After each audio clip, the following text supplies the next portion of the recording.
आता पहलगाम हल्ल्यानंतर भारतानं कठोर कारवाई केल्यामुळे पाकिस्तानमध्ये सध्या घबराटीचं वातावरण आहे। पहलगाम हल्ल्यानंतर भारतानं कठोर कारवाई केली असल्यामुळे पाकिस्तानचे धाबे दणाणलेत। पाकिस्ताननं लष्करासोबतच आता पाकिस्तानमधील दहशतवादी संघटनांमध्ये सुद्धा भीतीचं वातावरण आहे। जैशचे बहावलपूर इथलं मुख्यालय रिकामं करण्यात आलंय। केवळ 24 तासांच्या आतच मुख्यालयातील अनेक महत्त्वाच्या इमारतींमध्ये सामग्री हलवण्यात आली आहे। प्रमुख कमांडर्सना वेगवेगळ्या सुरक्षित स्थानी हलवण्यात आलंय। खैबर पख्तूनवा आणि पाकिस्तान व्याप्त काश्मीरमधील प्रशिक्षण शिबिरं सुद्धा तातडीने रिकामी करण्यात आलेली आहेत। जैशच्या लॉन्च पॅडवर सुद्धा हालचाली थांबवण्यात आल्या आहेत आणि ही हालचाल भारताच्या वाढलेल्या दबावामुळे असून भारतीय गुप्तचर संस्थांच्या सतर्कतेमुळे जैशसारख्या संघटनांमध्ये सध्या गोंधळाचं वातावरण आहे। तसंच भारतीय सुरक्षा यंत्रणा देखील इतर सगळ्या घडामोडींवरती बारीक नजर ठेवून आहेत।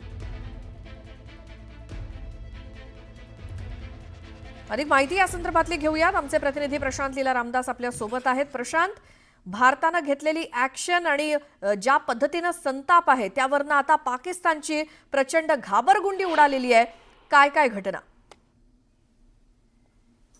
बरोबर आहे। खास करून जर बघितलं तर ज्या पद्धतीनं भारत सरकारच्या वतीनं कारवाई करायला सुरुवात झालेली आहे, आपल्याला माहित असेल की जम्मू काश्मीरच्या प्रत्येक ठिकाणी मोठ्या संख्येनं सैन्यदल तैनात करण्यात आलेलं आहे आणि ज्या दहशतवाद्यांनी ही घृणास्पद कारवाई केली होती, निष्पाक पर्यटकांचा जीव घेतला होता, त्यांना यमसद्दी झाडण्यासाठी सर्व सैनिक सज्ज झाले आहे। याच प्रकारे जे जैश ए मोहम्मदचे जे दहशतवादी आहे, या दहशतवाद्यांना ज्या पद्धतीनं यमसद्दी झाडण्याचा प्रयत्न होतोय आणि त्याचमुळे ह्या भीतीने पाकिस्तानचे सैनिक तर भीतीग्रस्त आहेत, पण सोबत आता तिथले जे दहशतवादी आहे, जे पीओकेमध्ये राहतात, ते सुद्धा दहशतवादी भीतीग्रस्त झालेले आहे। त्यांची दानादान उडालेली आहे आणि खास करून जसं उल्लेख आपण केला बुरहानपूरचा, तिथलं मुख्यालय खाली करण्यात आलेलं आहे, तिथली सामग्री हलवण्यात आलेली आहे। सोबतच पीओकेमध्ये जे प्रशिक्षण शिबिर आहे ते देखील तिथून बदलवण्यात आलेले आहे। त्या प्रशिक्षण शिबिरामध्ये असलेल्या दहशतवाद्यांनी लपवण्यात आलेलं आहे। अशा प्रकारची कारवाई आहे। त्यामुळे पाकिस्तानचे सैनिक एकीकडे घाबरलेले आहे आणि दुसरीकडे जर बघितलं आपण, महत्त्वाचं म्हणजे